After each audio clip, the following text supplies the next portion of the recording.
Warmly welcome to this event on sustainable journalism here at the Think Corner at Helsinki University.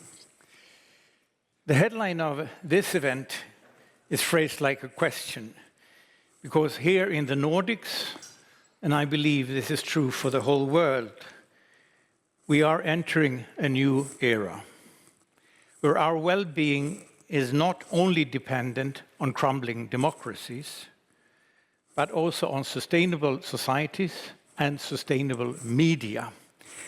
So today we ask ourselves, sustainable journalism in sustainable societies, how can we make it happen? 3 days ago, Donald Trump was inaugurated as the president of US, in case someone missed it. And once again, he's planning to buy Greenland.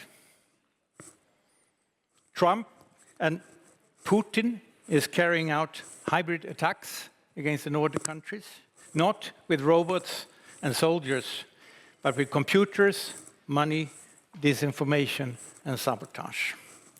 We see a changing world, full of new threats, but also full of new possibilities, with mind-blowing technological development and civil society movements standing up for democracy, human rights, and not least, the right for our children and grandchildren to live a good life in a good world.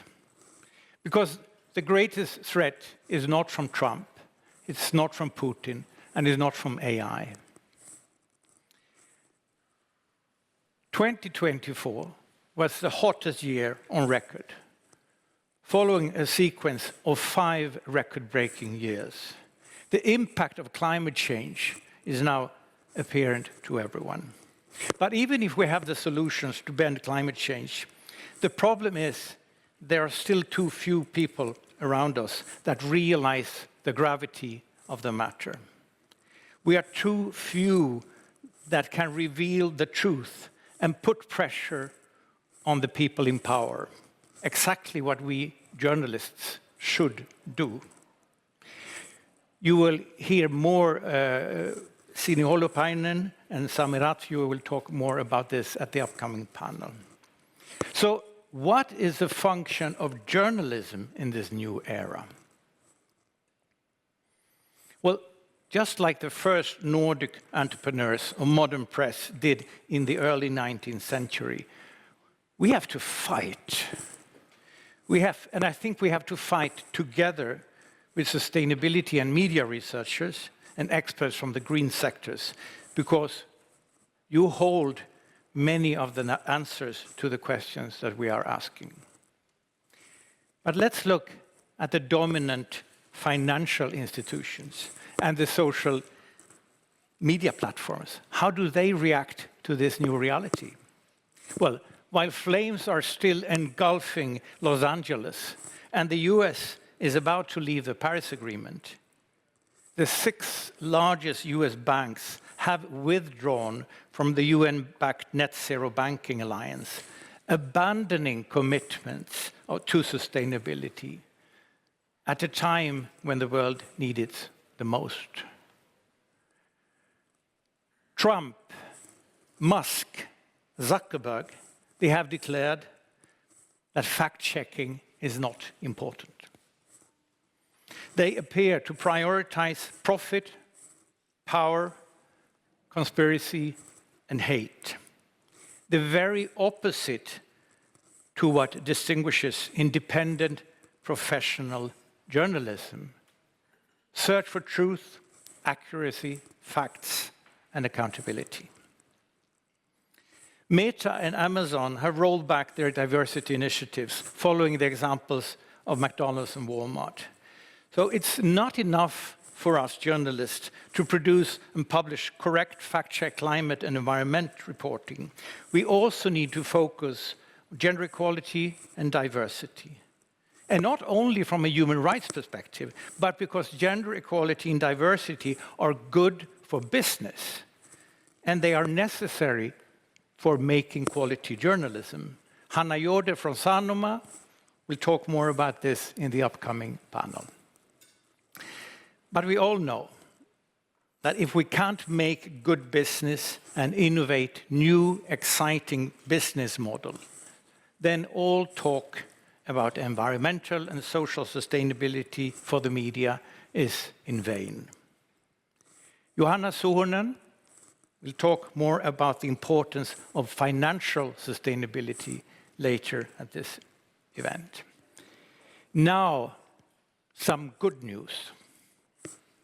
And the good news is that the Nordic countries have leading positions on all these issues.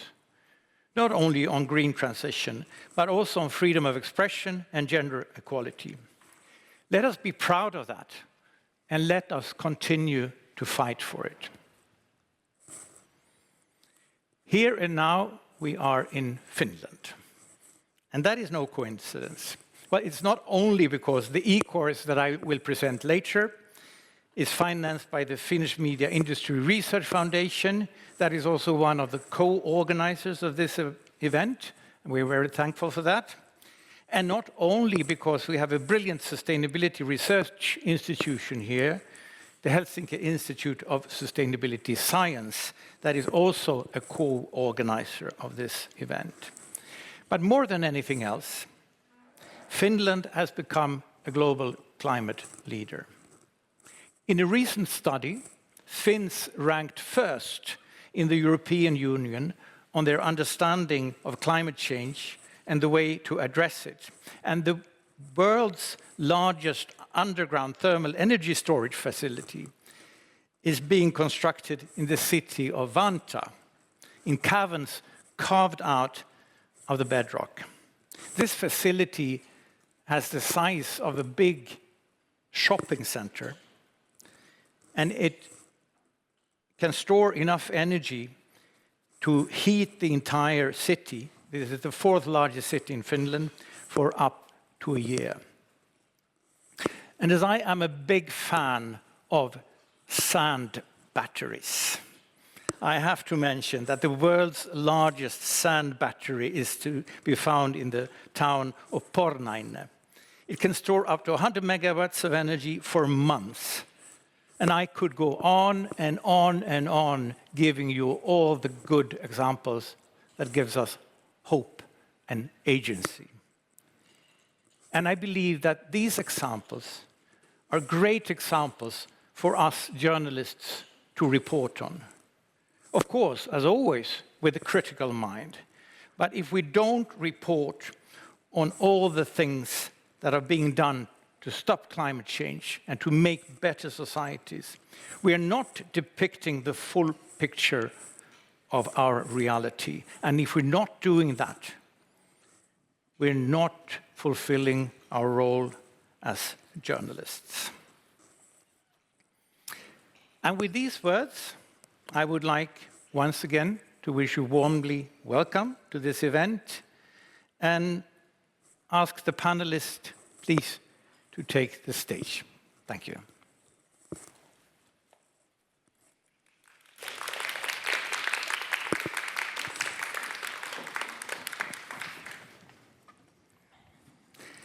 For the online audience,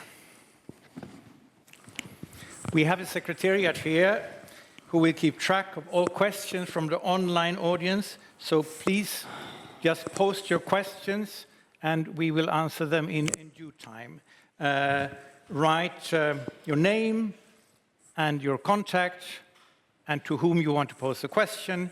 If we won't be able to answer all the questions now, we will follow up later. So, very welcome, panelists. Let me start by introducing Johanna Suhonen, who is the Vice President, Content Business at Alma. Can I have a big applause for her? Thank you. And besides Johanna, we have Hanna, Johde, lyric writer, and also the Director of Communications and Employee Experience at Sanoma Media. Big hand.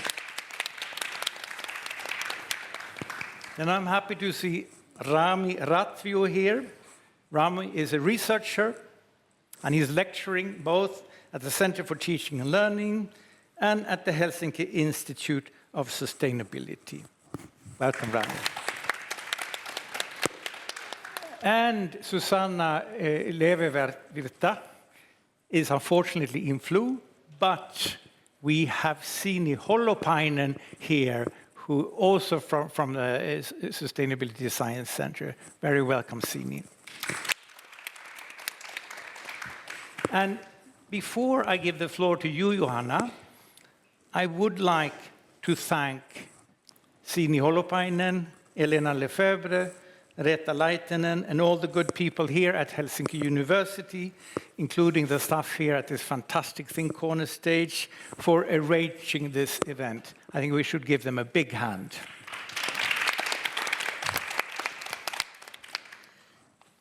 Johanna, we all know that financial sustainability is not enough if you want to run a successful media company. But on the other hand, if we don't have a profitable business model, we're soon out of business. And we know this has happened for a lot of media companies during the last 10 years. So I'm very curious to hear how you at Alma Media have solved this challenge. Welcome to take the stage. Thank you. So good afternoon, everyone here and online.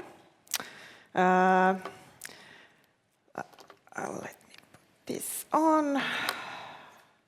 So Lars was mentioning the nice environmental development here in Finland, but I don't know if everybody knows that in addition to being the happiest country in the world, Finns have also globally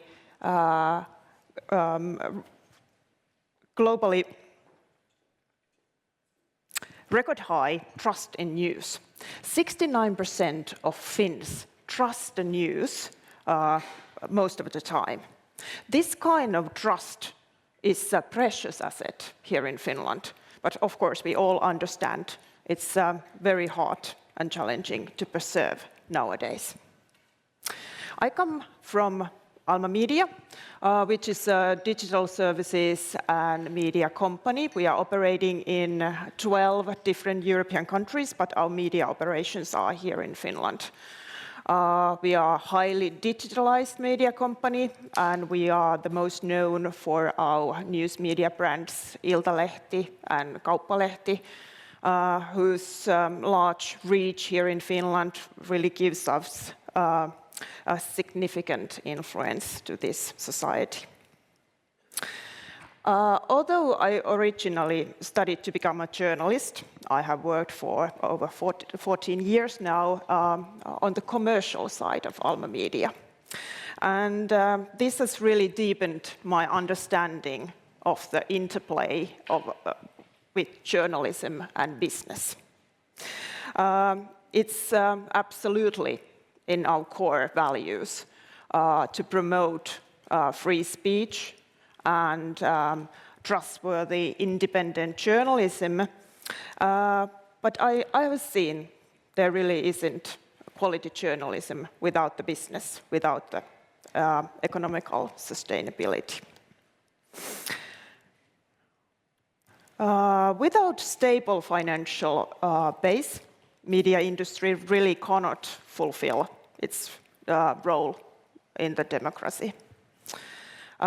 We all know the challenges media industry has faced during last 10-15 years. And in many cases, unfortunately, it has led to cost-cutting and downsizing, risking the quality of journalism and also reach of journalism. To secure the future, I think media companies must be able to embrace innovation and also partnerships, collaboration with new startups that can really bring new perspective and engagement strategies for this business. Economical sustainability depends on fair regulation also. So policymakers really need to be need to understand the impact of their decisions and the regulations in this area, and provide equal opportunities for all the players in this field. Reaching this wide and diverse audience is essential to media to really fulfill its role in the society. Quality journalism can really still be the one that provides shared foundation of facts that supports social discourse, societal discourse. If media fails to reach all the segments in the society, I believe public understanding fragments and the trust diminishes. Economical sustainability enables innovation in content creation and storytelling so that we can reach all segments in society and also maybe underserved audiences like younger generations. Business model development, also including free advertising supported content, helps reach wider audiences and while making this financially stable still. And this doesn't need to be, this can exist also with the environmental sustainability. Digitalization has reduced media industry's environmental footprint, but we have to keep close eye on the digital media also and monitor and minimize the emissions digital media is bringing along, particularly now that AI and technology are evolving rapidly. Media industry can definitely be lead by example and encourage also its partners and customers to adapt sustainable practices. So to summarize, economic sustainability is the foundation of high-quality journalism and broad audience reach. Innovation and also fair regulations are essential. By investing in innovation, media companies can still remain relevant and reach wider audience and have that impact. Economic and environmental sustainability are not mutually exclusive. We can and must do both. Thank you.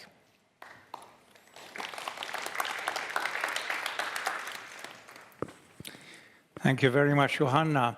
And I think it's especially interesting to note how economic financial sustainability and environmental and social sustainability need to go hand in hand. Absolutely. For a successful business and also for a sustainable business.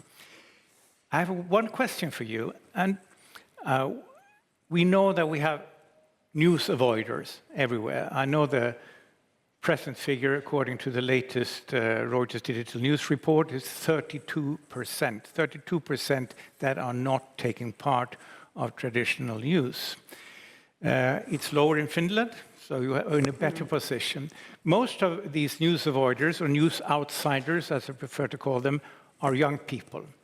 And I'm very curious to hear, how do you work? How do you approach young people, and what steps does media companies need to take to build trust among young audiences? Yeah, this is a big question for the whole industry, definitely. I think we have to keep on doing the same things we are doing already and start doing new things. I think reliable content is the key. Young people still want to have news and they actually want to read them also, but they are of course more interested in other storytelling techniques like watching news and listening to them. So storytelling development is absolutely one of the things We have to meet the young people where they are, so social media is, of course, one of the channels, but we can't become too dependent on those. We have to have bring the young people also to our own channels with product development. For example, we have nowadays TikTok types videos at Iltalehti, short videos that remind TikTok, but they are on our side, for example. We have to take care of the diversity of our personnel so that young people find writers and voices that look like them and feel like them and can really adapt their message to young people's lives. And I also think that one of the things is that maybe we have to check our news selection a bit towards positivity. I think almost everyone nowadays wants to have a little more positivity to the news and not just all the negative and catastrophic news. Thank you, Hanna. Adapting to the reality of young people. And as you say, positive news or constructive news or solution-oriented news lots of time. And we see also among the news avoiders that the biggest group among the news avoiders are the people who just had enough of the bad news. Absolutely. And I must admit, I feel like that myself sometimes. So thank you very much, Johanna. And Hanna, I now turn to you. You have an interesting job that covers a lot of different things, and among them gender equality, diversity, communication, and so on. So, and of course, everything that you do is important to the sustainability, all aspects of sustainability for the media company at Sanoma. I'm curious to listen to you, Hanna. Please take the stage. Thank you. Thank you all. Thank you, Lars, for having us. Such an interesting topic, and good to hear also. I think all media companies kind of share the same or the very similar sustainability agenda, but maybe my point of view here is a bit more future-focused, and if the headline for this whole event was how to make it happen, I also speak a bit about why to make it happen, why should we make it happen, and why should we use the platforms and the tools that we have. So I come from Sanoma Media Finland, the largest commercial media company in Finland. Just a couple of words here about the company. With about 2,000 people, weekly reach 97% in Finland every week. We have a journalism business and we have entertainment business funded both by subscriptions and B2B advertising, so really widely in the media business. But maybe if we talk about sustainable media and journalism, I think what is different to media industry is that sustainability is really deep in the industry's DNA. It kind of is in there. As we say, information, ideas, points of view, entertainment, togetherness that media provides has a huge positive impact to the society, to the people. And this, on the slide, we have Sanoma Media Finland's mission, and this kind of also could be our sustainability statement, so it's really deep within there. Maybe a bit more future-focused, that is also my headline today, and indeed, very closely synced with Sanoma's sustainability strategy. And this is now the media part of it, and also, of course, there in the core we have the trusty journalism, inspiring entertainment. But of course, media companies also have to have an impact through operations, through our business practices, the way we use our data or protect our data, and how we serve our customers, how we employ and develop our people. But if we focus a bit on the core, content, media, journalism, and how it can impact the society and people, and how it also builds future for all of us.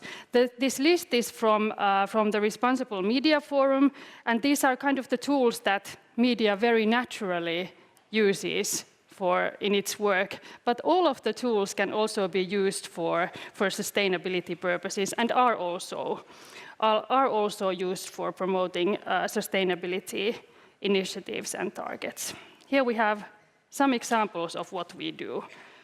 Ilta-Sanomat, creating content, targeted content, themed week for vocational students. Very underrepresented minority group in Finland, in media, and with very low trust in media, compared to what Johanna said in overall, as Finland has high trust in media. Helsingin Sanomat Ympäristö, HS Ympäristö, providing very popular environment and climate-related content to readers. Helsingin Sanomat Lasten Uutiset, focusing on children's media literacy. We also partner with sustainability courses. We educate our advertising clients about greenwash and how they can be responsible in their operations. And we also provide our personnel opportunities to join in sustainability courses and learn more. The lower bottom photo is from a oil crisis training that we had this fall. And you could indeed ask, why? Why do media companies do it? Why should they do it?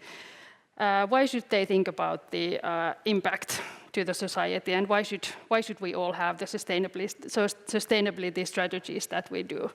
It is not just about being a good corporate citizen and doing the right thing, but it also has a lot to do with good business and making a future-proof media companies.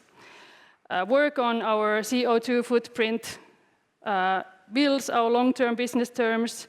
Taking care of our customers' data helps us to serve our customers better, and protecting their data is just a responsible, caring thing to do for the Finns.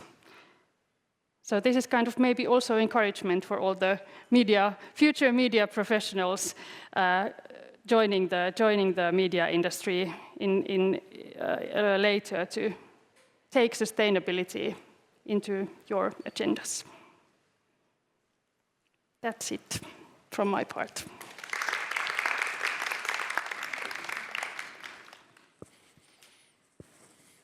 Thank you very much, Hanna. And I really like the word future-proof. Sometimes you get fed up with sustainability. It's kind of a buzzword that people are tired of. But to do something that is future-proof, that is exactly what we're doing. Mm-hmm. And of course, everything we do has to be future-proof, especially where we are now. You mentioned business, and I also mentioned in my little introduction here the importance of gender equality and diversity, not only from a human rights perspective, but also from a business perspective and as a necessity for making good journalism. Am I right in that assumption? Yes, absolutely. Please explain. Yes, you are totally right. I think it comes from all businesses, basically. You have to know your customers, and when having diverse teams, you have kind of deeper understanding of your audiences as well. So it's kind of basic for all businesses. But then also diversity in teams, it creates better innovation, more innovation, better results in the teamwork. So it's kind of also supporting the whole operations, and maybe still overall it kind of having an equal workplace where everyone can come as their own. It also attracts talent, it retains talent, so it's kind of a basis for the whole business. So it's absolutely a good business to be equal and diverse, inclusive.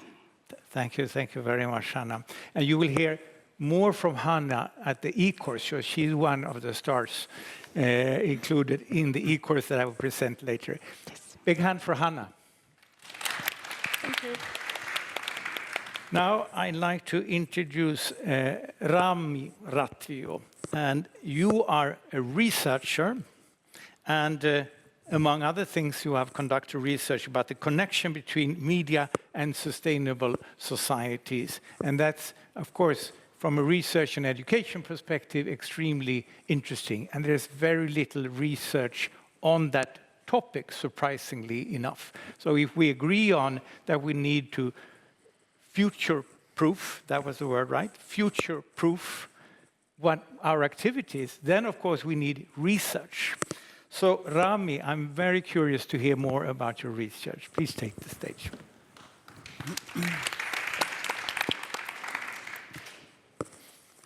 All right, thank you everyone. So we are here also for the new e-course that Lars already mentioned. And when we are designing a new course, we are pretty often considering different kind of intended learning outcomes, such as what kind of knowledge, skills, values, participants, journalists in this case, or media professionals should have after completing the course. So I wanted to compile kind of a list of some maybe potential key learnings for media professionals, and also reflect a little bit the role of the media in general. So let's start with the knowledge. So first, media professionals need a new kind of sustainability knowledge for creating common understanding. So firstly, what do we mean by sustainability? What are we even talk about when we talk about sustainability? And we can clearly read about sustainability every day in the news. So we are facing growing challenges in welfare in Finland and globally. We can see that the global foundations of fossil capitalism are cracking at the moment. The struggle for democracy is intensifying. The race for digital power is kind of escalating. And natural systems are in danger, they are collapsing.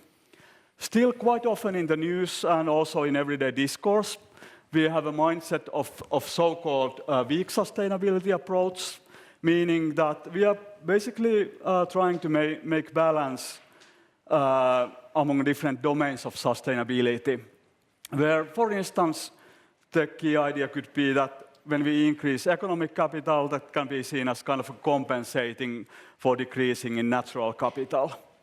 So my challenge maybe to media professionals, how could we support a shift in perception, what do we mean by sustainability, towards more to the strong sustainability approach, where natural systems set the limits for society and economy. Then, on the other hand, knowledge and skills, they are not even the key issue at the moment, I could argue, because maybe the current power structures and values are really at the root of our sustainability crisis we are facing. So media professionals could and should be able to critically reflect on their old perceptions, help their audiences in this, construct new understanding, and be able to challenge dominant discourses, lifestyles, and values. That I think Hanna was also kind of reflecting in her speech. For example, just one example, we really don't have empirical evidence that economic growth could be decoupled from resource consumption or greenhouse gas emissions fast enough. And we are not really talking about that much about this challenge. Then we need positive visions. What could be regenerative, distributive, degrowth economy? How could media houses operate in this kind of economic environment? How can we advance planetary well-being, ecological reconstruction? How can we build more strong trust and inclusion in society? How can we support fair digital world? And so on, list goes on and on. How does media contribute to sustainability? Or does it slow down or hinder sustainability? All the organizations should think about this kind of questions and be self-critical. Does media create demand for unsustainable or sustainable lifestyle? Maybe in the future, do we see advertisements for unsustainable products like maybe flights or meat more regulated, like tobacco advertising? How is the future in this field? Then media professionals, clearly they need new skills also to promote sustainable transformation inside the organization, as well as here in the uni, we are really thinking this kind of questions. What are the skills we need? How can we support maybe systems thinking? How can media help their audiences to recognize different kind of feedback mechanisms, or maybe present sustainable alternative visions of the future, what kind of future could look we have, maybe highlight the values our systems are based, discuss the transformation strategies, who are the actors in this transformation, how can we collaborate with different kind of groups, maybe with researchers, activists, uncommon alliances, and so on. We have been really thinking these kind of very difficult questions here at the university as well. We know that our kind of operating models have to change. What could it mean? And here are some findings that we had in our project. Maybe these resonate with the media houses also. So one learning was that when we are acting as a driver for the transformation, we should really contribute to changing perceptions, values, and societal structures as well. And this really involves reflecting our own conceptions as a uni and an organization, and also have the courage to kind of challenge dominant discourses and lifestyles and values.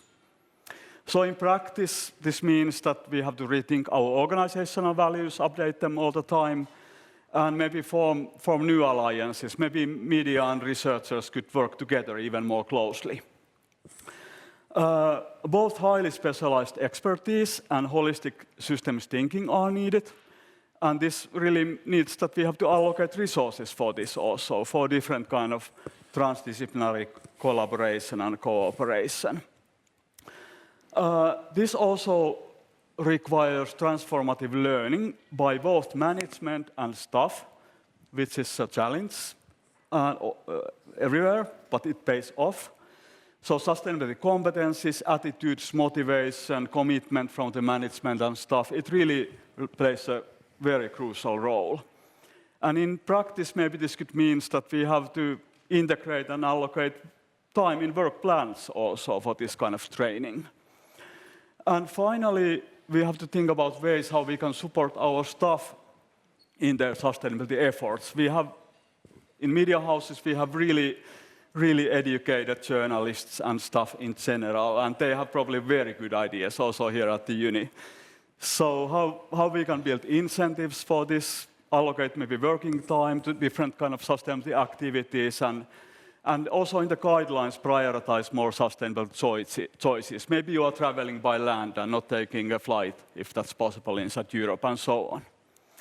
Yeah, so these were my ideas, and really looking forward to the e-course.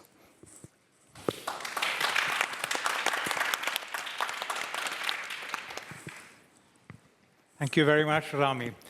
And I think it's extremely important for us journalists to listen to researchers, and especially this kind of research that is practical, that from a scientific perspective gives us advice on how to handle this. Because we all know it's difficult. We don't need to say that again and again. But we need to understand how to do the transformation, and we need to understand how media can do this transformation. One conflict that I see that I would like to raise with you, independent journalism is obviously dependent on its independence. That was complicated. We need our independence. That's one of the strengths. The sustainability agenda is fixed and is there. The sustainable development goals are there. Do you see that there's a conflict between independent journalism and the integrity of journalism and the sustainability agenda? Is there a risk that we journalists will be somehow subordinated to the sustainability agenda and kind of lose our freedom of expression? Yeah, that's a very, very difficult question, and I think that's challenged every day. I mean, when we kind of see that the struggle for democracy is intensifying all the time, so we shouldn't take self-evident this kind of freedom of journalism and freedom of research also. So I think you are really, really on point on that. So there is a conflict, and we need to handle it somehow. Absolutely, yeah. And also important to point out that sustainable journalism is not some kind of manifesto concept, but a search for how we can make better journalism and how we, without losing our independence, can contribute to sustainable societies. Something we need to work on. I hope you will present more research on that matter. I know that you have been given a grant from the Corner Foundation to do that kind of research. I'm looking forward to the results. Sini, very happy to have you here, and thank you for doing this for such a short notice. And Rami spoke a lot about a holistic perspective that I think is extremely important. We tend to lose ourselves in different silos.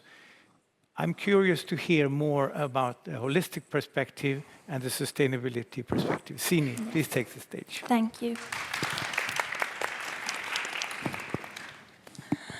So yeah, today I am substituting the director of HELSUS, Susanna Lehvävirta.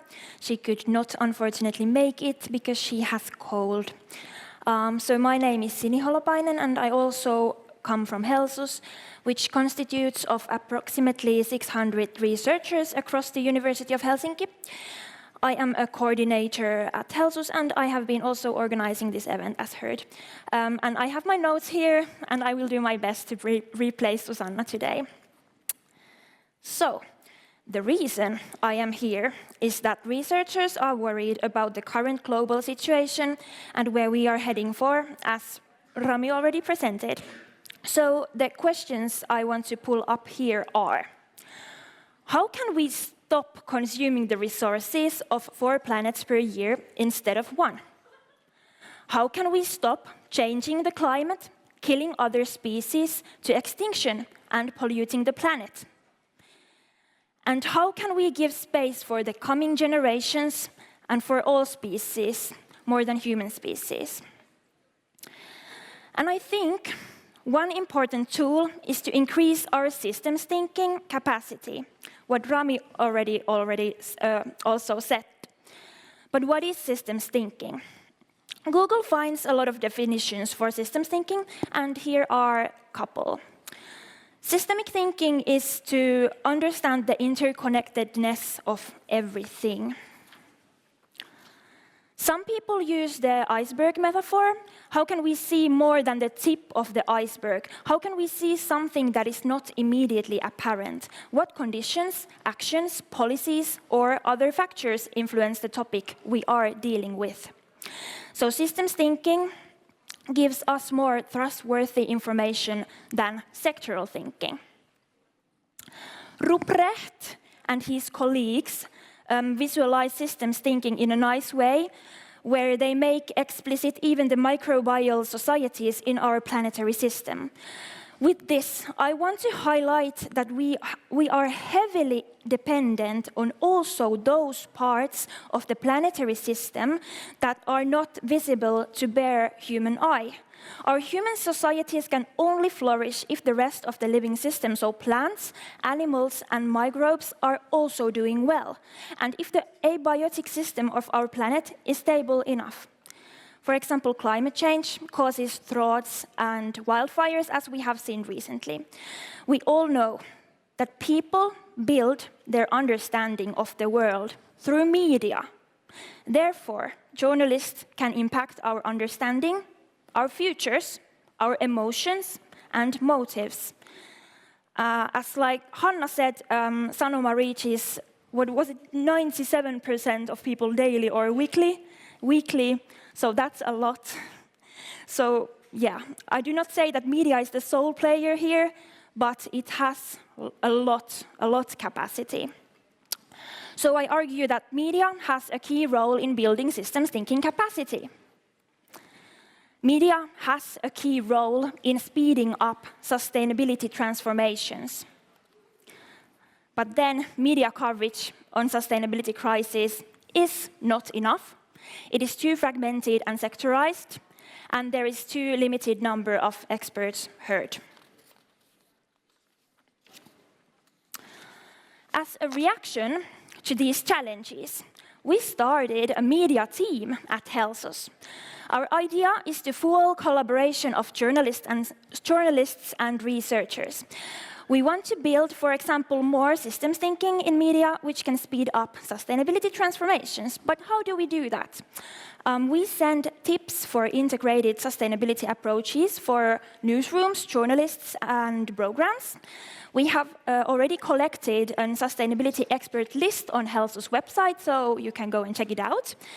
We have arranged and will arrange meetings and events with researchers and journalists, and also we will arrange courses and workshops to bring together journalists and researchers. And last month we nicely got this nice 3-year grant from KONE Foundation Lars just mentioned, so with that we are going to do this work.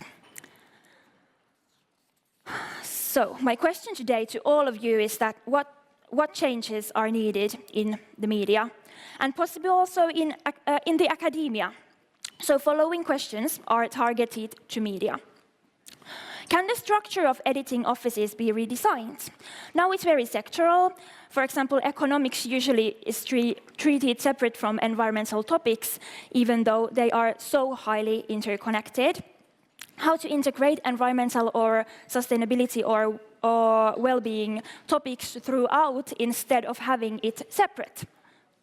A lot of media is highly also dependent on advertisements, so can the economic basis somehow be redesigned? What can be advertised? How to stop accelerating overconsumption through advertising? And lastly, can collaboration with researchers be intensified and diversified, and how to do this?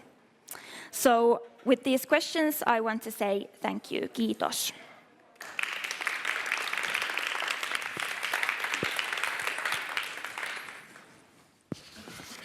Thank you very much, Sini. Once again, holistic thinking and rethinking journalism, because I think that is what we have to do. I said in the beginning of this event, we are entering a new era. We have already entered a new era. And it's an era full of disruptions and new challenges. And journalism cannot be the same when the world changes. But we need to find a role where we somehow can meet these challenges and still keep our independence. I think that is our big challenge. So Sini, I'm curious to hear from you. How do you see where are the borderlines between journalism, sustainability, research, and activism? Yeah, so in the morning I had a call with Susanna about this question, and what we were talking together was that this issue is very interesting and relates to the question how objective science is or can be, and also to which extent a scientist can take part in discussions in the society. So maybe the key thing here is openness and reflexivity of one's values and motives. Why did one start to study a particular topic? What values underlie the choices people make for handling particular topics as journalists? Some scientists do worry about being categorized as activists, yet at the same time, science activism is being promoted and discussed even in scientific journals. There is this term called scientivist, which is quite interesting. Yeah, and this question is also interesting as sustainability science is in fact a normative science per se, so trying to find answers where we should be heading for and how to get there. So no one lives in a vacuum without values. We all, like journalists and researchers and activists and everyone, each individual have their values, and we are subjects no matter what we do, be it science or journalism. So it is important that we are open about the motives and act responsibly in our field. Yeah. I think it's important because we journalists sometimes seem to believe that we are some kind of half gods that can stand outside reality. Yeah. We have no experiences, we have no values, we just describe reality objectively. And as you said, that is impossible. That is impossible. So we somehow need to deal with this, especially as we're facing now maybe the biggest challenge of humanity ever. We have to rethink and we have to look at ourselves. Thank you very much. And let me once again encourage all the people online to come up with questions, because now we have some time for questions. Rita, Elena, do you have any question from We do have some online questions. Participants that you want to raise? Let us hear. There is one from Marion Alina. She's asking, how do we ensure that journalism education specifically is future-proof too? How do we ensure that journalism education is future-proof? Well, I think in the education, all these matters we have talked today, for example, needs to be very present. Maybe, I don't know how is it nowadays, but when I was studying, it was very much concentrated on the ideals of journalism. But there are so many challenges that I think all the journalists are facing every day nowadays. So all these challenges and how to cope with them need to be quite present also in the education.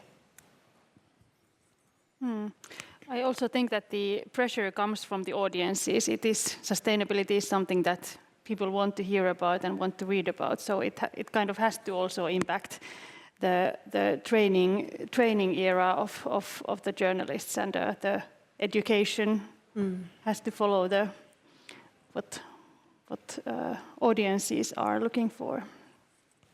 It's a need from the audience, which is very important. And I think the myth is that there is no need from the audience. That's what many, especially male old editors, say. And that's a myth. It's not true. Rami? Yeah, I think one of the keys is firstly to check that the curricula, even though there's probably no specific curricula, but I mean the content is up to date. I mean the sustainability science as a field is advancing so rapidly as everything, all the fields, including journalism. And I could argue that there are of course like very discipline-specific knowledge and skills that journalists need to know as a journalist, but then there are some maybe generic skills and knowledge that everyone really should know. And also all the academic professionals, including journalists. And then the other challenge is maybe how to do this kind of transformation in the organization. And that's a very difficult thing. I mean, here at the uni we have noticed that even though everyone is very keen to get educated and retrained, people really don't have that much time in their hands, and that's why we need, of course, training, but all the other kind of incentives and kind of tools, also including funding, that you can really change the organization. Thank you. And I will talk more about education, journalism education, sustainability is actually one of the levels at the e-course that I will present later on at this event. Elena, can we have another question from the online audience?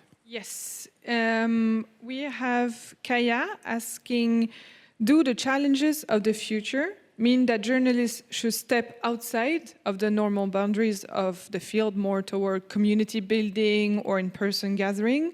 Or does it mean that we need to focus even more deeply on an innovative digital strategy? Ooh, that was a difficult one. I wonder if that can be like a choice to choose between those two. I think we somehow have to be very sensitive to what the content needs from the audiences again are asking, but there is no way escaping the digital transformation either. So it's kind of, you have to do everything at the same time. That's one of the challenges. Problem. Yeah. What do you say, Johanna? Yeah, it's one of the challenges that, as I said, there are multiple things that affect the everyday life in the journalist day. So these are the things you have to do both.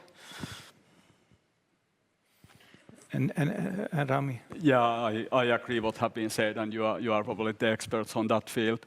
And I wouldn't underestimate the community approach or building. And I mean, there are so many like vulnerable communities and that don't really get their voice heard in any other way than that journalists would go out of their offices, and the same applies to researchers as well.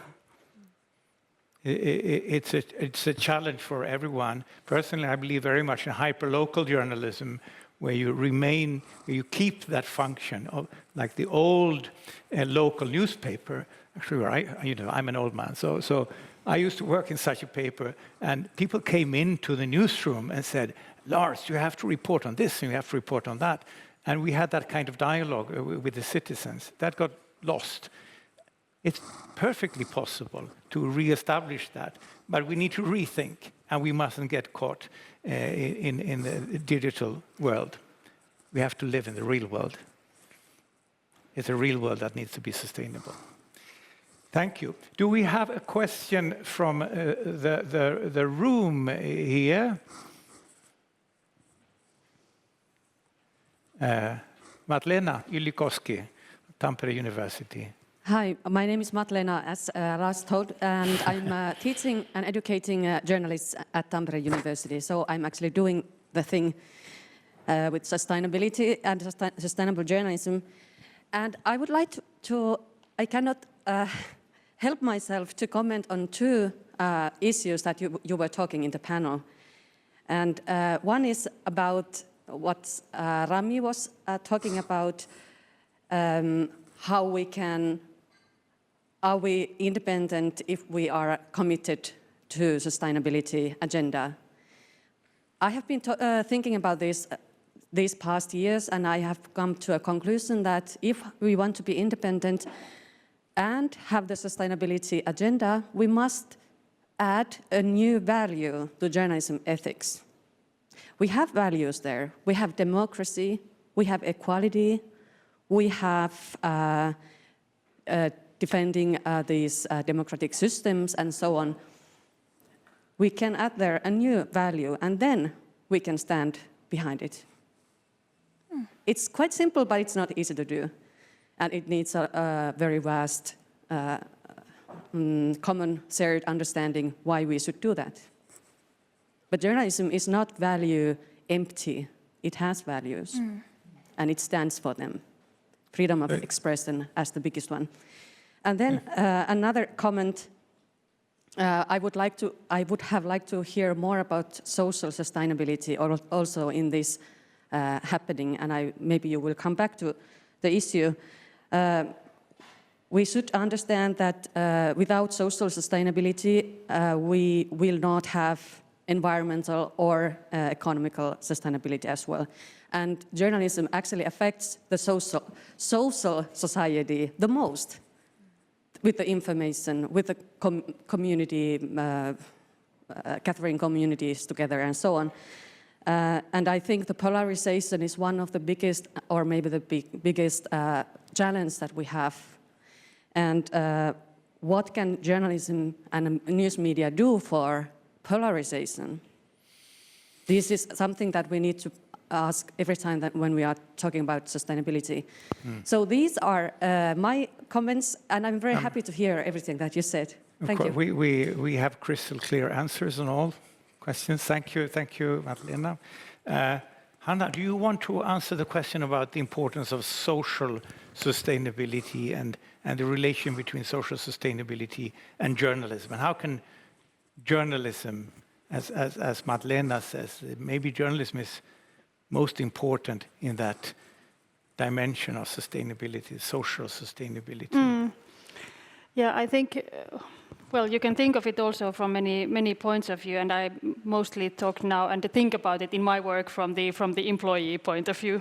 But of course, as you say, journalism really lives in the society, and it kind of serves the society and the people in it. And the challenges that you mentioned, polarization and bubbles that people get into, they are really something that journalism and media has not yet been able to solve or tackle. So it is definitely a thing. And as I also mentioned, we have so many tools and kind of ways and platforms that come very naturally to media and to journalism that we just have to use very sensibly, kind of understand their value, but also what is their impact and how do we use them. No ready answers, I'm sorry, but I think we share the same challenges. Johanna.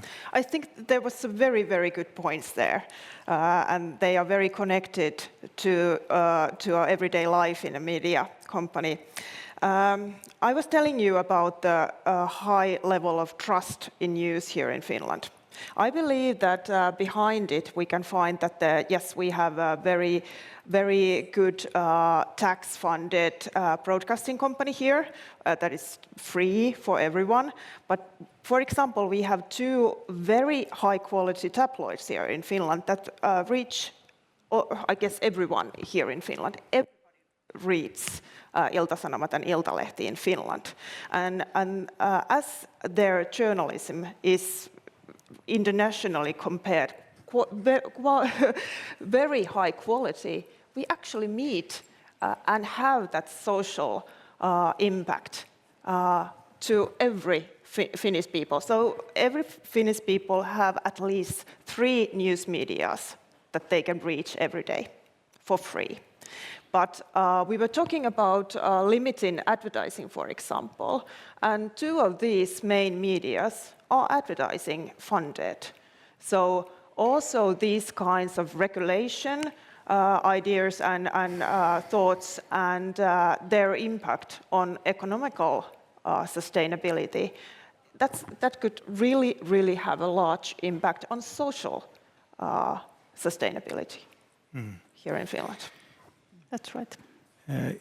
Rami.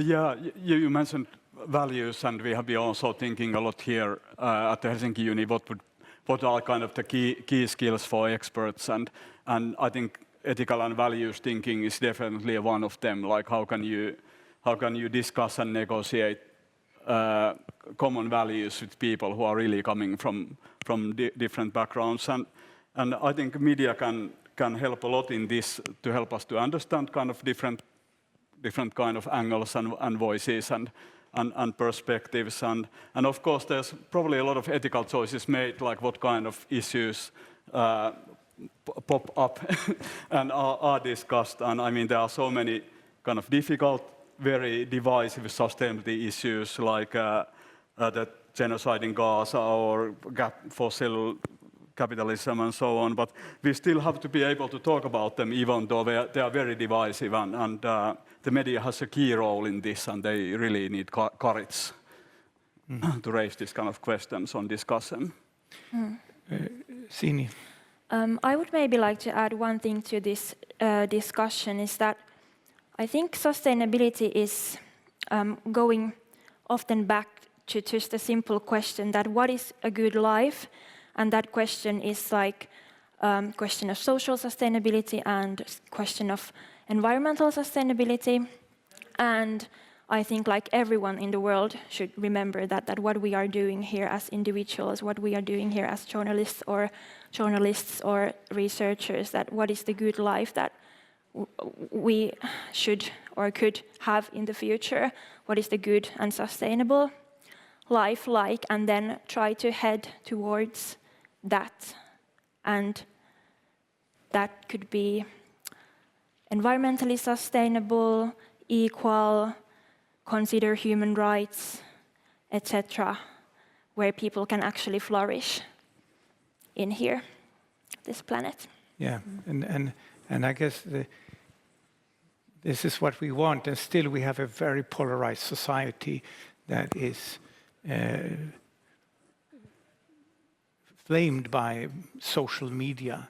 I mean, the entire business model of social media is to create conflicts. And I think there is also an interesting role for quality journalism. We have Musk. Is Musk going to buy TikTok? It's kind of a tricky situation. As I said in the beginning, we need to fight. We need to fight. Time is running. I saw a lot of hands here previously. I'm sorry, we don't have time for any more questions. But we, after the session here, we will stay on, and we're happy to share some coffee and listen to your questions. And the people online, please keep on sending your questions, and remember to put your name and contact details in, and we will answer your question after this session. So, thank you very much for taking your time. It's been fantastic to listen to your knowledge, and it really gives me hope, and I hope that it gives you agency, because I think this is what we need in times of despair. I guess I'm not the only one who can wake up in the morning and feel that, what are we going to do about this? So we have to fight. But when I listen to people like you, you give me hope and you give me agency. Thank you very much for that. Thank you.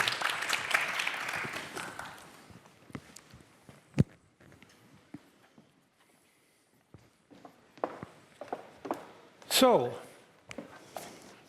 now it's time to present the very first e-course on sustainable journalism. And I'm sure you all, many of you wondered, so what is sustainable journalism? And well, the easy explanation is that it's journalism that focuses on sustainability issues. Well, just like sports journalism is focusing on sports. But sustainability journalism also includes that the media industry needs to be environmentally, socially, and economically sustainable in itself, with a net zero perspective on our operation, just like any other industry. And we who do research and educate are particularly interested in the connection between sustainable societies and journalism. So that is the superficial version. But if you really want to understand sustainable journalism, we have made an e-course for you. And I'm happy to present this e-course. It's world premiere of the e-course. You are the first ones to see this. I hope it works. How to run an environmentally, socially sustainable media company. And it's works. Sustainable Journalism Partnership, Linnaeus University, and up. You don't have it there. Can I have it on the screen, please?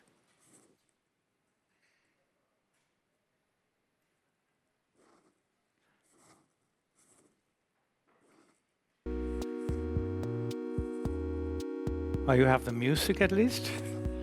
Good start. As you can see, the whole thing is made like a retro video game. So to stop people from falling asleep when you talk about sustainability. We're waiting for the technicians to solve this. In the meantime, let me tell you a bit about the course.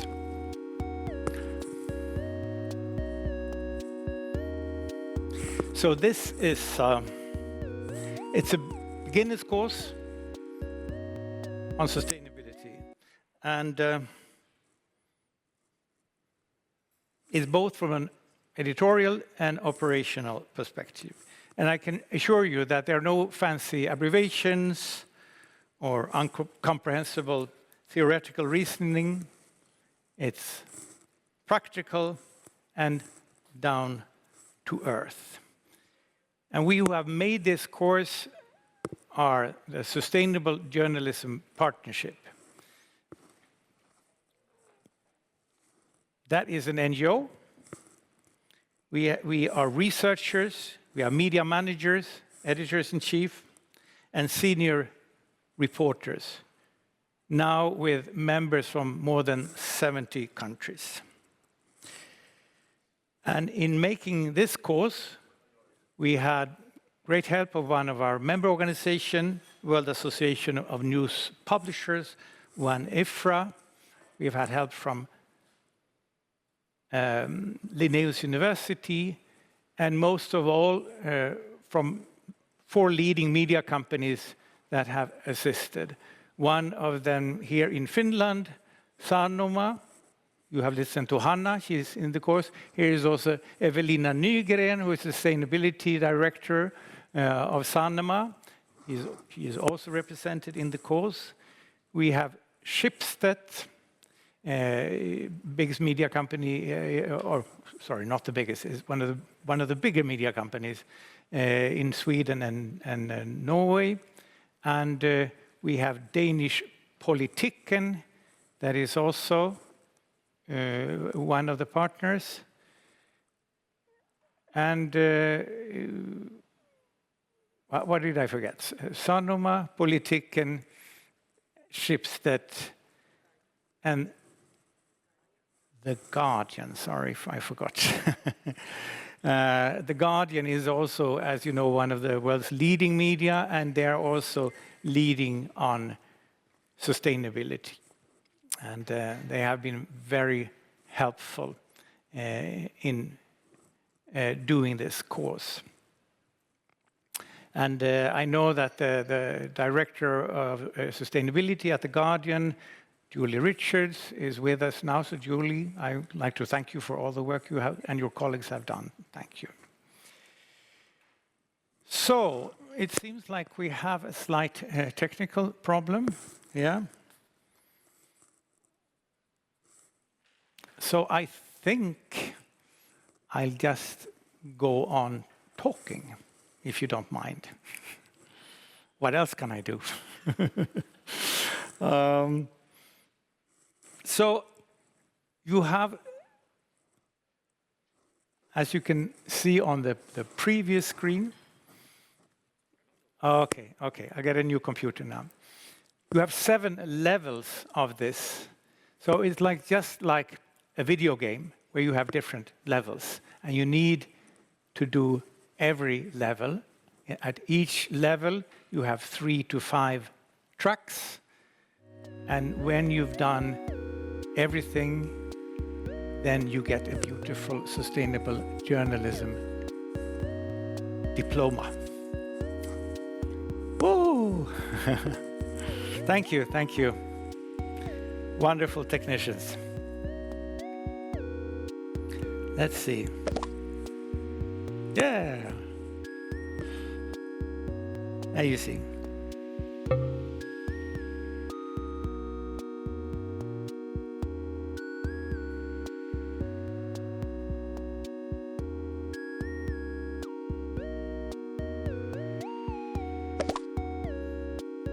So for who is this course? And it's really for everyone who's interested in journalism and sustainability.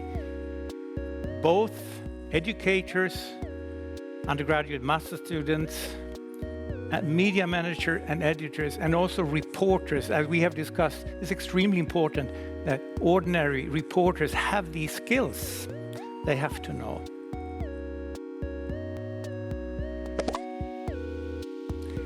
And here are the media companies I mentioned, and we have also had the privilege to work together with some of the leading universities, Rhodes, Tampere here, Aga Khan, Utrecht, and Örebro University.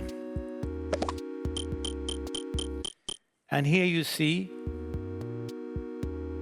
the 7 different levels: environmental and socialist business models, operations, journalism, that is content that inspires audiences, gender and diversity strategies.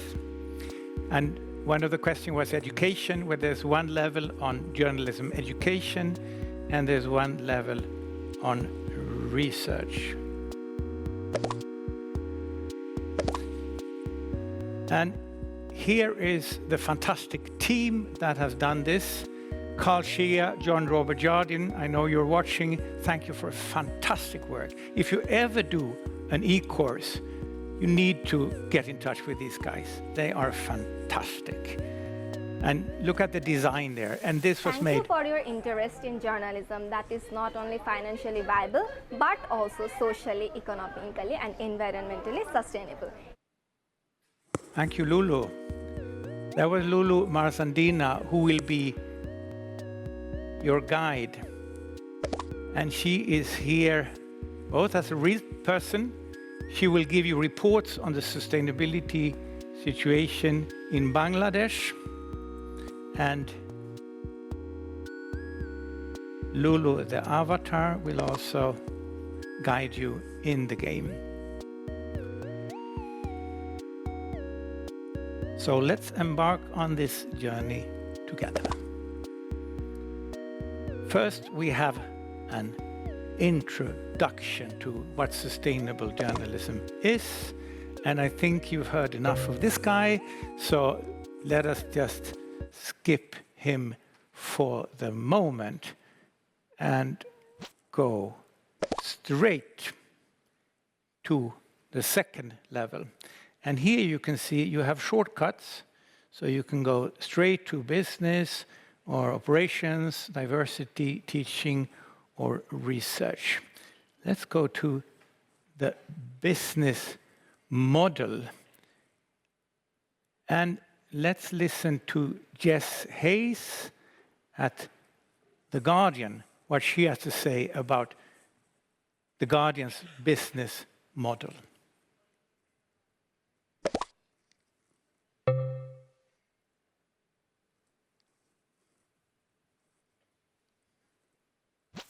Yeah, so over the past 20 years, essentially, we've been growing our reader revenue business substantially. What we found was we had driven significant growth globally. We had readers across the entire world. However, that put us in a precarious position at relying on digital advertising, and so we started to really scale our reader revenue model to ensure that we could make money from the readers that we had everywhere. So that manifested itself in a contribution model. So we have people who can give us a donation of sorts at any point. Those people don't really get anything in exchange for that. It's just because they want to see our journalism do well. And then we have people who subscribe, and they subscribe either digitally or with our print products as well.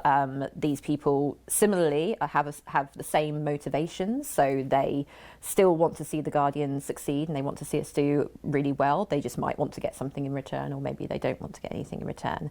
And that has led to our reader revenue base being over 1.2 million people now who are supporting The Guardian in one way or another. And we now make more money through our readers than we do through advertising. So it's really helped us to have that element of sustainability in our business model, because we're less reliant on factors outside of our control, like the digital ads market. Thank you, Jess. I'm just giving you some short glimpses here. But as you can see, we have lots of information. Contribution model, extremely interesting, and of course, not for all media, but definitely for lots of media. Let's go to environmentally sustainable operations. And I think you recognize Evelina, who is sitting here, in real person. I think also here we will listen to The Guardian and how they think about the journey towards zero emission. Julie Richards, Director of Sustainability.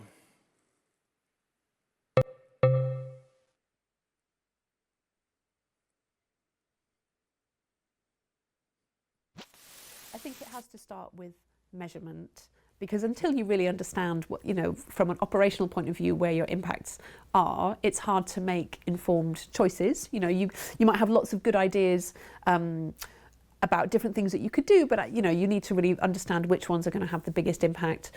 So that's one. I think definitely engage with your staff. I think lots of people feel quite passionate about this and want to feel like they're making a difference. And it's also a good way of motivating people and making them feel proud of where they work.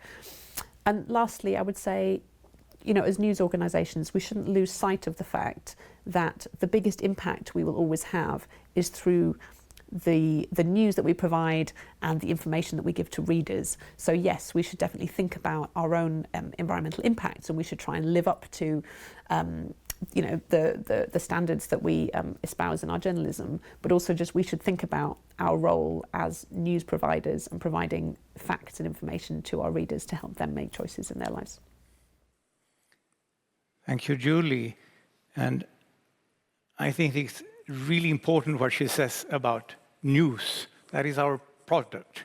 And if we think about cement, for instance, we all know that this affects the environment, but our product also affects the environment and the social and society.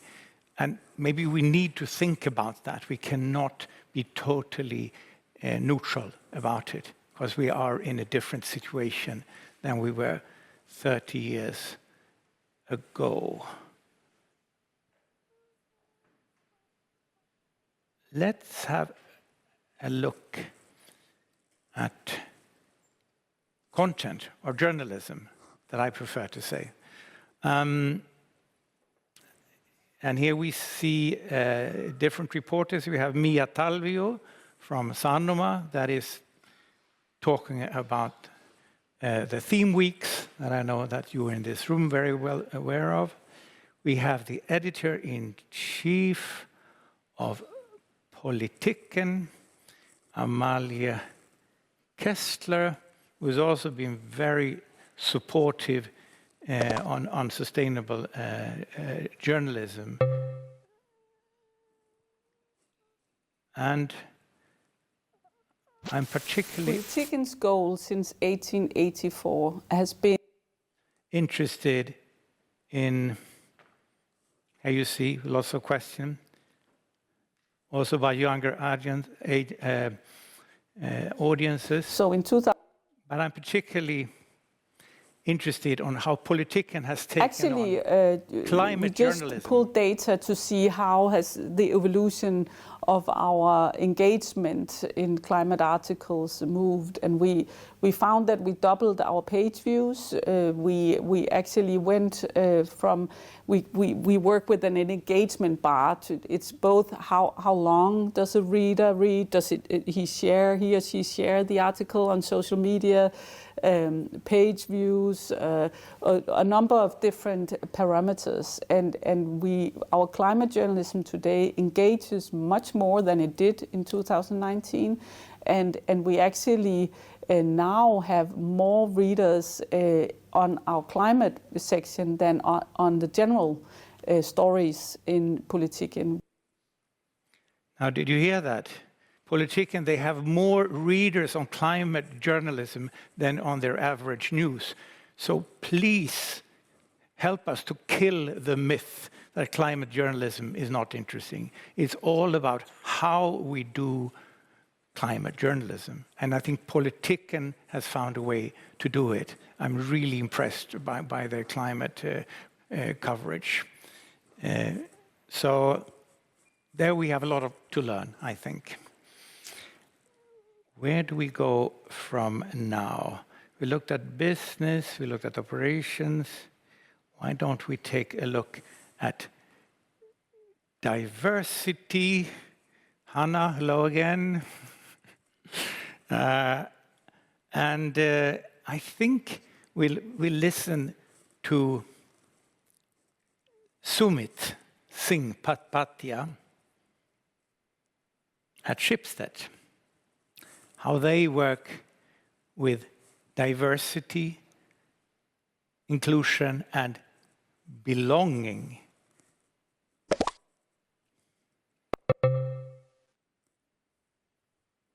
And why it's important. A bit what Hanna talked about. The range of diversity, people in different life situations in the society, I think that's sort of changing rapidly.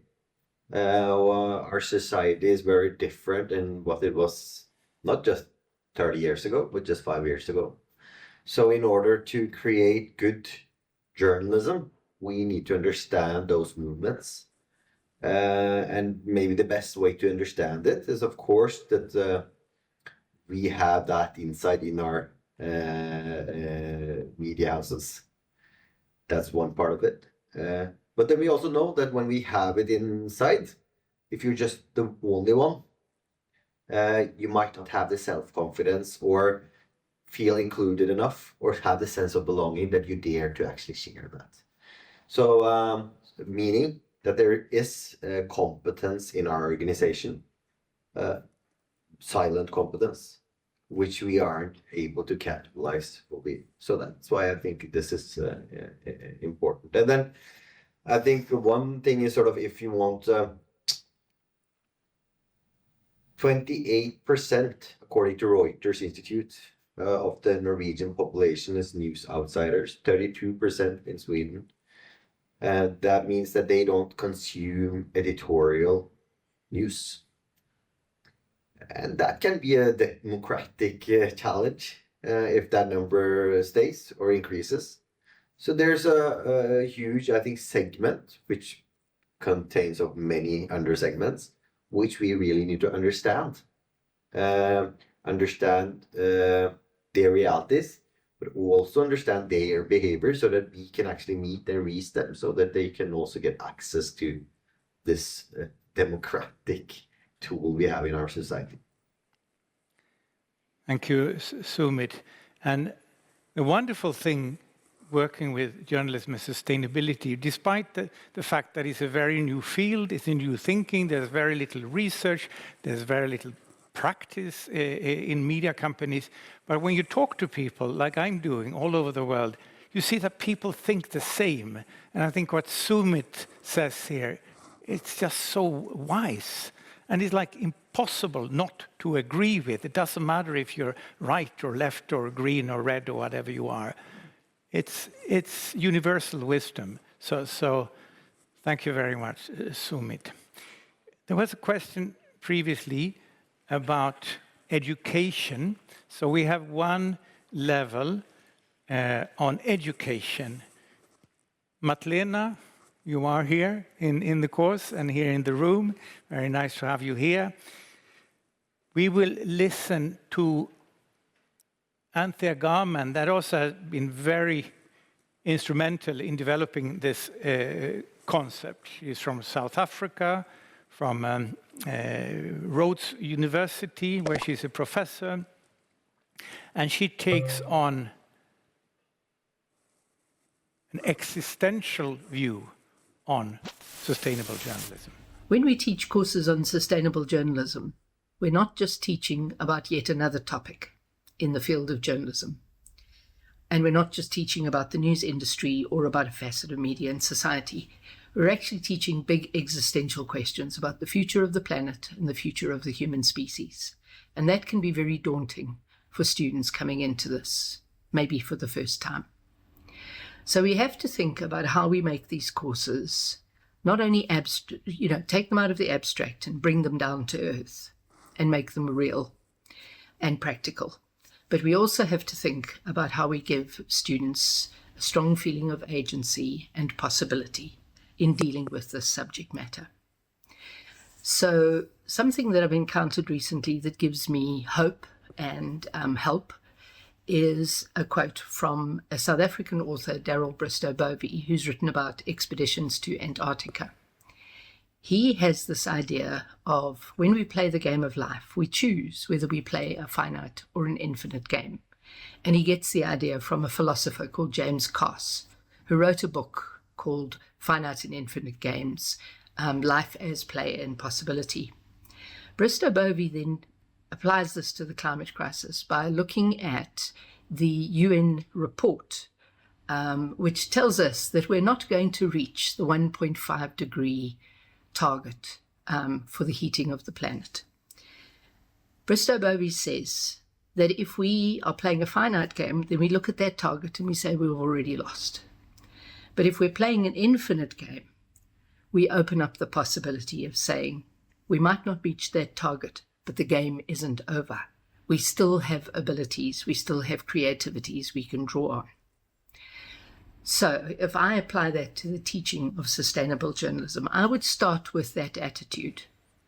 Life is open. Life is an infinite game. This is an infinite game. We are facing it with play and possibility and agency. Then what I would do is I would add to that attitude forms of journalism like solutions journalism and constructive journalism, which I would think actually are forms of journalism that think about infinite game attitudes rather than finite attitudes, which most problem journalism does. So then what we get is we get the attitude, we get agency, and we get the practice of journalism in alignment. And that's what I think should underpin a course in sustainable journalism. Oh.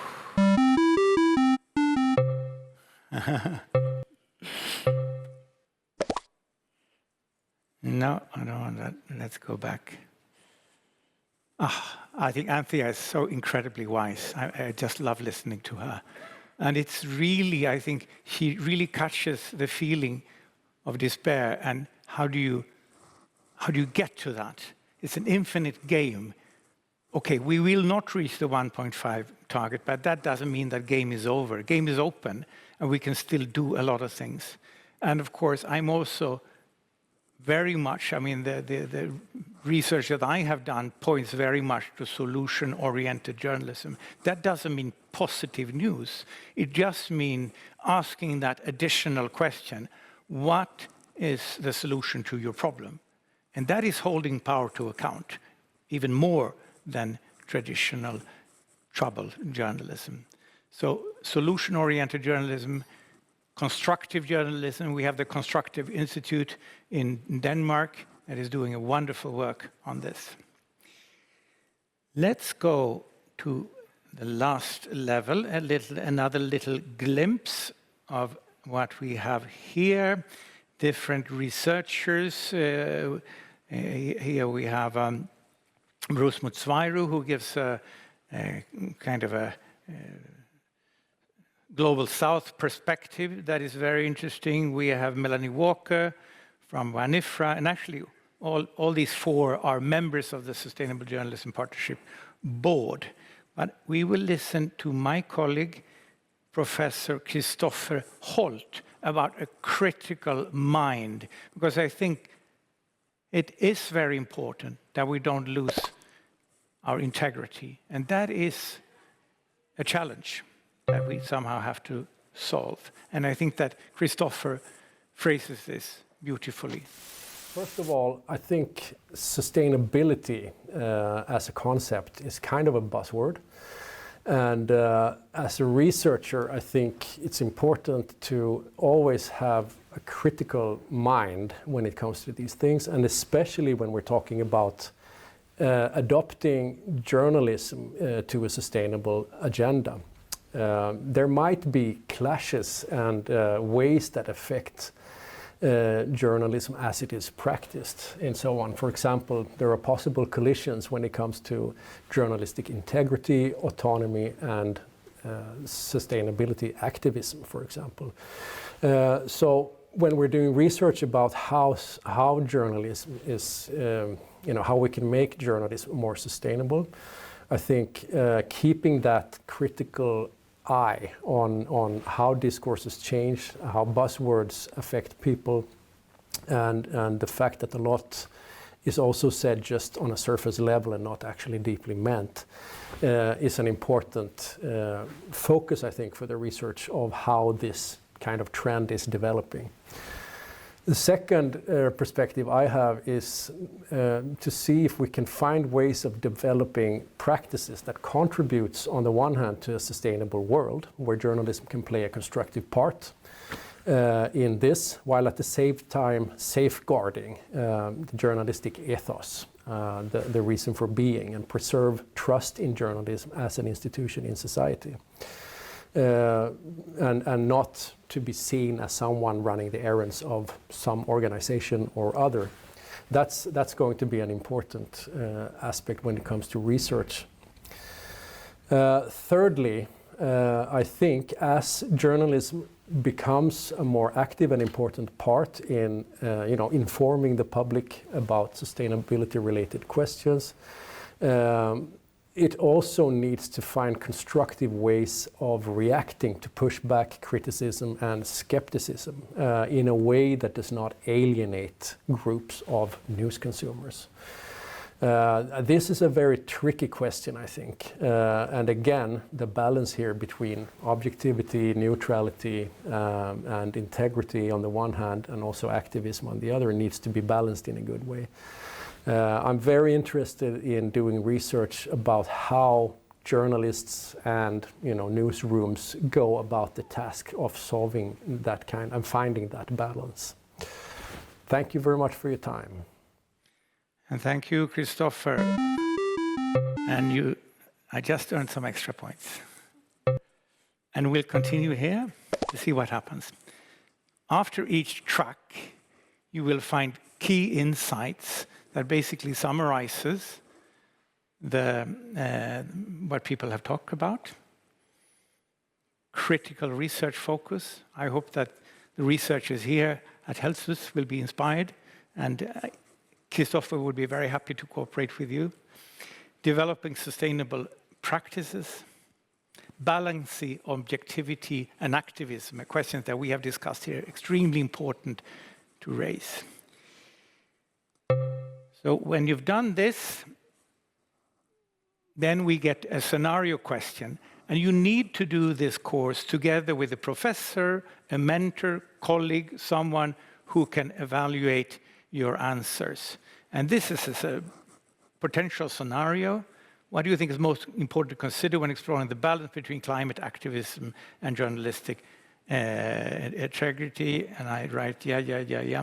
And which potential clashes between independent? Okay. They write an answer, and then you evaluate that. It's an open question, so you evaluate that together with your professor or your mentor. And then you've earned another 100 points. And you can see I've done 6 tracks of 140, and when you have done the entire course will take you around 30 hours to complete. It's a massive course. You will also have, when you have finished the different tracks, you will have a reading assignment, and then on each level there is a quiz, a test. And if you manage to do there are 6 tests, then you will have your sustainable journalism diploma. Now, one question is, of course, how do you enroll in this course? And I think I need some help with it from the technicians again. And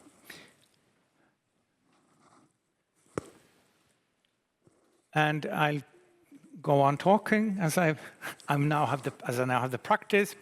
Sustainablejournalism.net, not too hard to remember. Sustainablejournalism.net. There you will find an expression of interest form that is non-binding. So if you're interested in doing this course, if you're a media company, or if you're a university, or if you're just a freelance journalist, or a student or anyone who's interested in this, just fill in the form, and we will be in touch. The price for the course is 1,000 euro, but the good news is that it's free for members of the Sustainable Journalism Partnership, for members of World Association of News Publishers, WANIFRA, and for members of the Finnish Media Association. Thanks to that, it's the Finnish Media Industry Research Foundation that has funded this e-course, and we're very grateful for that. Thank you very much. Not much success, I think. Well, yeah, they're working on it. Why don't you use your cell phones? Sustainablejournalism.net. And also you online. Just pick up your cell phones and write sustainablejournalism.net. And here we have it on screen. And here you can see new course available, all you need to know about sustainable journalism. And here you sign up. And here you can see a bit more about the Sustainable Journalism Partnership. We're a global community with individual members, so you can be a member as an individual or as an organization. And we have the European Journalism Center as one member, represented here by Lars Boring, Vera Peñada. Thank you very much for being here. And WANIFRA as some of the members, and a number of universities. Here you will find partisan funding, and most of all, share and develop knowledge. And here is the board. I think you recognize a lot of people here who are actually talking in the course. So it's a mix of practitioners and scholars. And we also hope to have more representatives from the private sector. I think that is interesting. Get out of the media bubble. That is my message to all journalists listening to this. We need to connect, to rethink journalism, and to do it without losing our integrity. That is our challenge. Now, there's very little time for question, because we also have Lars Boring here from the European Journalism Center, who will talk about how they have used this concept to develop a strategic framework for their media support operations. But I think we will have time for at least one question from the online. Reta, or we will have one from the room. Huh? I think there were some questions left in the room. Okay. And people are interested in the site, but there are no questions. I guess then let's hear a question from the room. Everything's clear. We have one question here. Yes, hello. This looks like a really interesting course. You haven't mentioned a word that is very important in a university context, and that is credits. Could you say something about the credits at the university level? Thank you. That was a very good question, actually. And you're right, I forgot it. Well, it's up to any university teacher to integrate this in the course. And so there are no credits automatically connected to it, and it's not tied to any specific university, but it's basically open source, you can say, if you become a member of the Sustainable Journalism Partnership, which is quite easy if you're a university. So it's a freeware, and you can use it as you want in your course. You can pick parts of it and you can combine it with different tests and teachings, or you can use the entire course.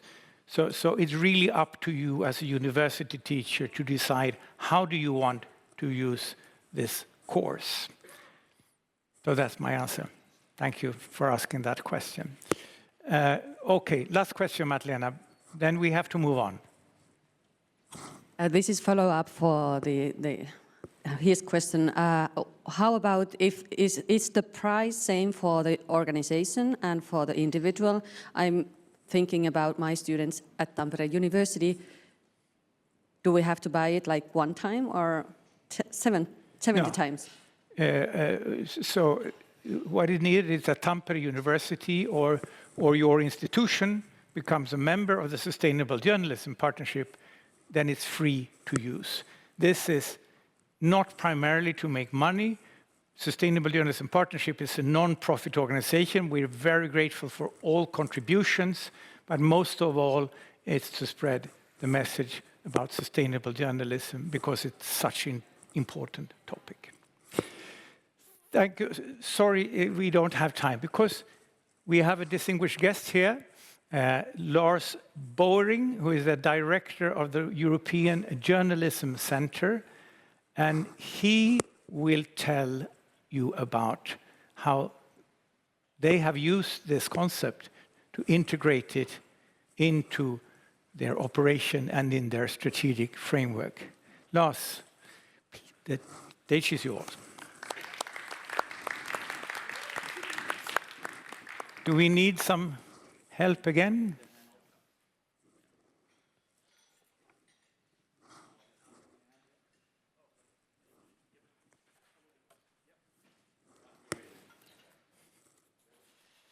Okay, thank you. Yeah, you need to do your magic.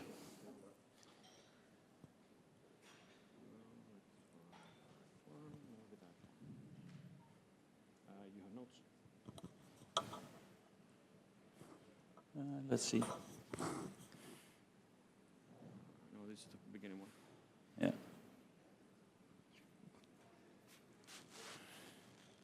Back. Yeah.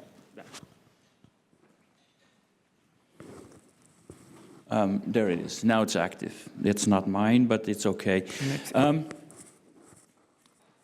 No notes. I thought today, very often you sit there and you get on the stage and then you sometimes feel like lots of things have been said before you and you're like, oh, should I change my presentation? This time I don't have it because I think it was very inspiring to hear even more. I think it's important to see that there's already a lot of things happening. And I have to move one slide forward, but I'm not active on the screen. Do I have to do that here?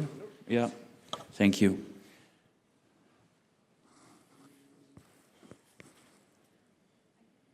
Yeah. There you go, there you go. When I made this slide, I mean, we talk about sustainability and there's so many angles to this. And you can talk about the environment and you can have the implications. I'm going to go back to this one. And when I was making this, I thought this is where AI kicks in, because I was uploading a photo which is made by a friend of mine, Rahi Resvani, who's a very successful immigrant in the Netherlands. We should know more stories about successful immigrants in the Netherlands. That's also a task for journalism. But it also gave immediately some text, a person with a beard, which is, we can check it. Or a person looking down. It didn't say middle-aged man running an organization and who is in favor of more women to be in leadership positions. But today I got the answer because I see many of you here in the audience, on the stage, representing, and I think that's a great thing. And I think that also applies for the European Journalism Center. I'm happy to have Vera Pineda here with me, program director, who has a very big influence on what we do.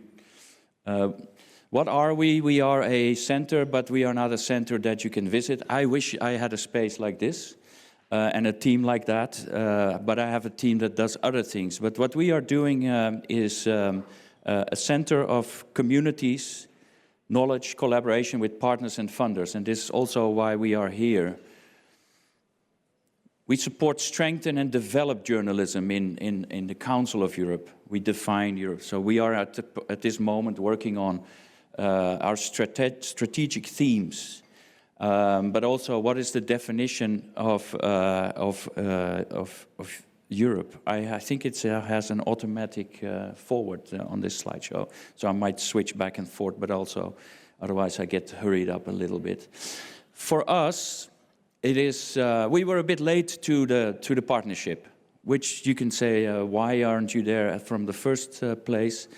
I would say it's always better to join in something that is good and fits into our thinking, and to see how we can contribute to that.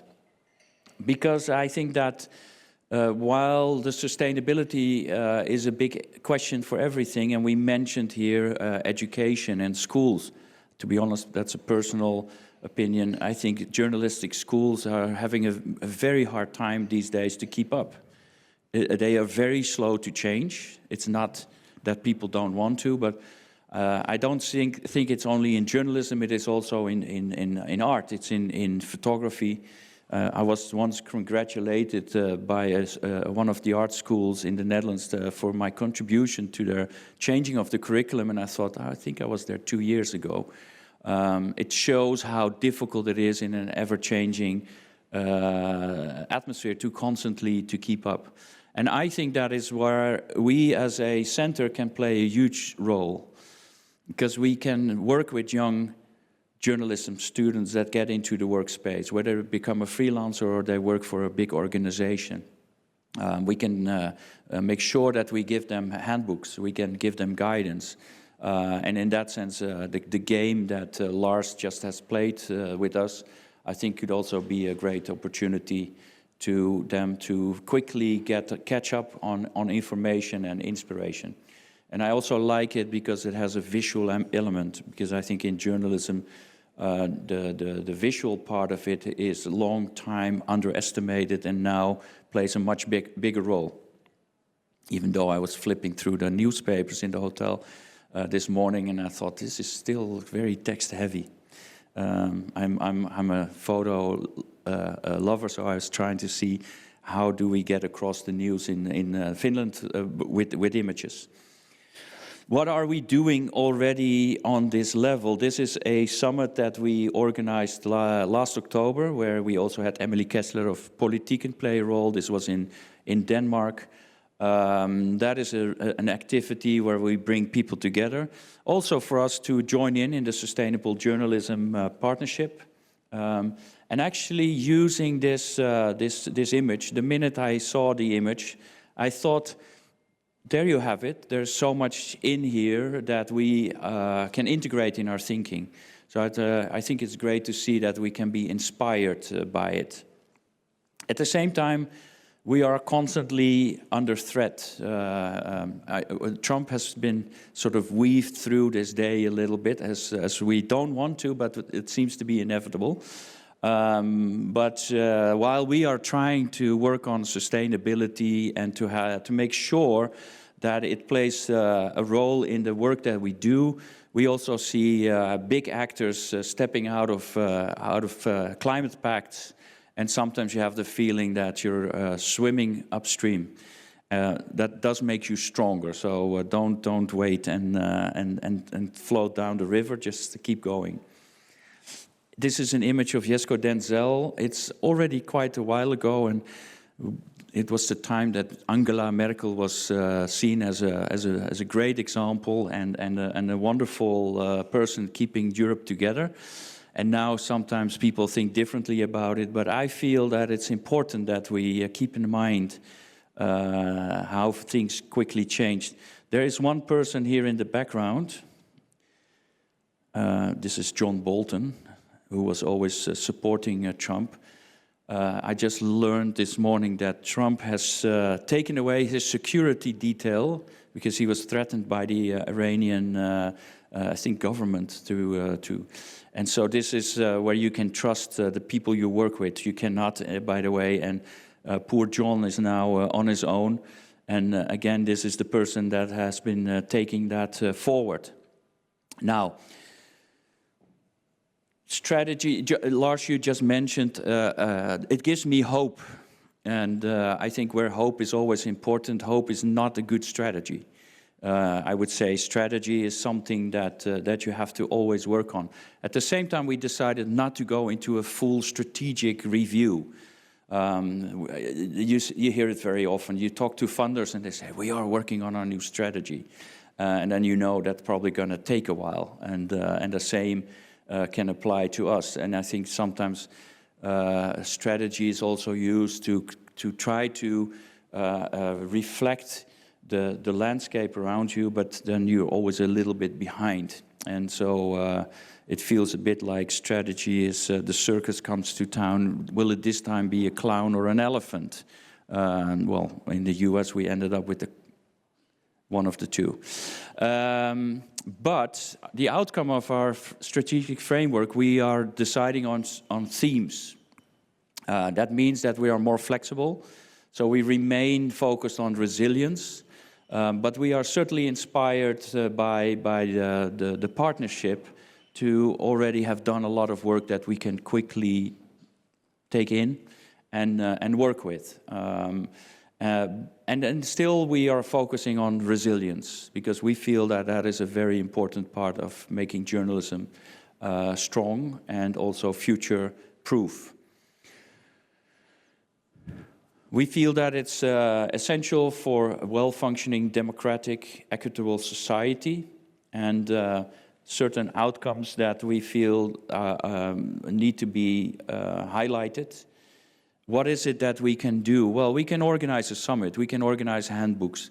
We are not there to tell media what they should do, because as we have seen today, large media organizations already lead the way. They have the manpower, the women power, and they can also get everything in their workforce already in place. That doesn't mean that smaller media or mid-sized media can do the same.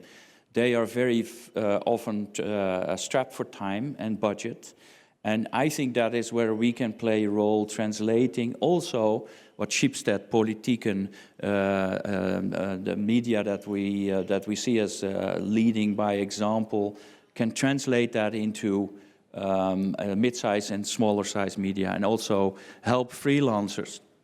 I would say support freelancers, because I think that is what our role should be. And we like to collaborate. Partnership is important. I have 1 minute, so lots of things to read in one slide. I picked this one out of it because here we defined the goals, but we also defined actions. We can spend a whole hour going back to this and all the things we are working on.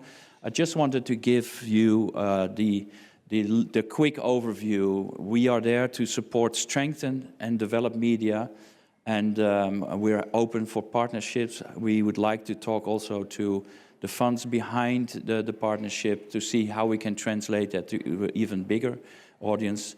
And while we do that, we continue to work on the trust that we should have in society, but also the trust in journalism, imagery. Is it a bird or is it a plane? We'll have to see in the next years to come. So thank you for your time. Thank you for this wonderful afternoon. And I'm happy to talk to everybody and see how we can further this in the future ahead of us. So Lars is going to give the microphone back to Lars. Thank you. And Lars, please stay on the stage. And please, panelists, join us. We just need to say a proper goodbye to you. Have you seen Dune, the second movie? The Reverend Mother of the Bene Gesserit, she says, "We don't hope, we plan." And I love that quote. And I think, yes, we need hope, but more than anything else, we need to plan, and we need to cooperate, and we need agency. we need to act. Thank you very much for participating and for doing this afternoon, such a wonderful event. Thank you, audience, here in the room and online, for listening. And let's plan.